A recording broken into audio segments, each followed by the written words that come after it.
वो अभी तक रेडी नहीं हुई है, हमें शॉपिंग के लिए भी चलना था ना।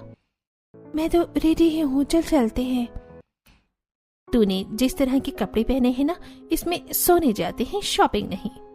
आरती, तुझे क्या हो गया है? तू तो जानती है ना कि मैं शुरू से ही ऐसे कपड़े पहनती आई हूँ, और वैसे भी बाहर कितनी गर्मी है। इतनी गर्मी में मेरा मन नहीं करता ज्यादा ढके हुए कपड़े पहनने का। गर्मी लगती है यार। लेकिन तू क्यों इतना ऊपर से नीचे तक खुद को ढक कर आई है? इतना हैवी सूट, कानों में झुमके, चूड़ियाँ। अरे यार, मायके में हूँ तब मैंने इतने हल्के कपड़े पहने हैं, वरना अगर ससुराल में होती ना तो अभी बदन पर 10 किलो की साड़ी और सर पर 5 किलो का पल्लू होता। क्या कहा? शादी के बाद तू इस तरह रहती है, वो भी इतनी गर्मी में? ओह माय गॉड, तू तो बिल्कुल टीवी सीरियल की बहू बन गई है। एक काम कर, तू मेरे कपड़े पहन ले, वरना मैं तेरे साथ ऐसे नहीं जाने वाली। साक्षी आरती को अपनी टॉप और जीन्स लाकर देती है, जिसे पहनकर अब आरती काफी कंफर्टेबल हो जाती है। और अब साक्षी गाड़ी की चाबी लेती है और आरती के साथ गाड़ी में बैठ एक बड़े से मॉल में जाकर शॉपिंग करने लगती है।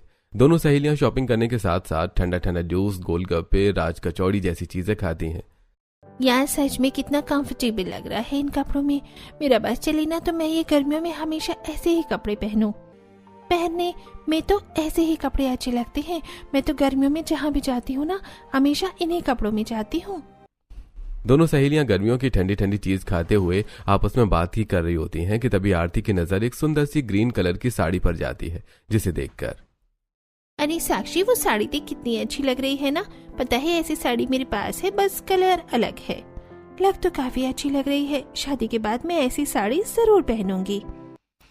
शादी से याद आया, तेरे और प्रदीप का क्या हुआ? उसने घर पर बात करी? अरे यार, हमेशा कहता है कि घर पर बात करूंगा, लेकिन कभी करता ही नहीं। इस बार मैंने उसे वार्निंग दे दी है, अगर इस बार उसने बात नहीं की तो मैं उसे ब्लॉक कर दूंगी।